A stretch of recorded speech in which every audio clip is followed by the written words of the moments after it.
I was in high school. I must have been a senior in high school, either right at the end of my senior year or maybe in the summer after my senior year. I was with my girlfriend and best friend. We were coming back from the movies, this is in New Jersey.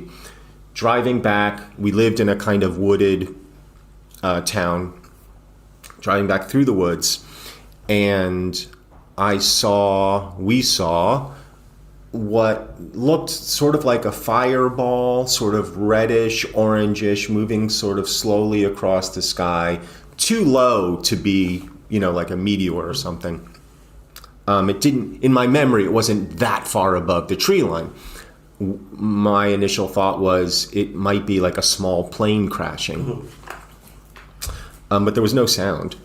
And I wanted to follow it, but we couldn't because there were trees, and so we sort of watched it as long as we could. And then my next memory of that is waking up the next morning and checking the local newspaper to see, had a plane crashed, and there was nothing. So that's the end of the sighting. But what's weird about it, at least in my mind, is the fact that none of us ever talked about it again. We never said, to each other, hey, wasn't that crazy, that thing we saw last night? Right. And years later, within the last year, I was talking to my kids about this. And I said to them, I was telling them this story, and I said, I bet if I ask my ex-girlfriend, who I'm still in periodic contact with, if she remembers this, she'll say no. And I don't know why I thought that, but I believed it. And so I texted her, and I was like, hey, do you remember this? She's like, no, I don't remember this at all. I would remember that. Right. And I'm like, yeah, you would remember that. Why wouldn't you remember that? So I'm left with this problem. Is that a real memory? Is that a false memory? Did I just imagine that? If not, if it's real, why doesn't she remember it? And if it's not real, why do I believe it to be real?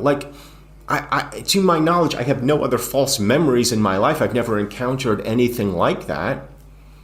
I was talking to Dave Foley about this, and he said there is this expression in the UFO community called emotional dampening, where people often don't talk about it. And he was recounting, it's now public, but this had just happened to him, his own experience with Jeremy Corbell, where they were out and he saw a UFO, and it was the first time Jeremy had ever seen anything like that. Right.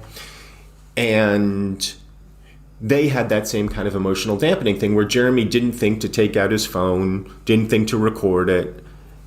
And it was that same weirdness around it, that same weird behavior around it.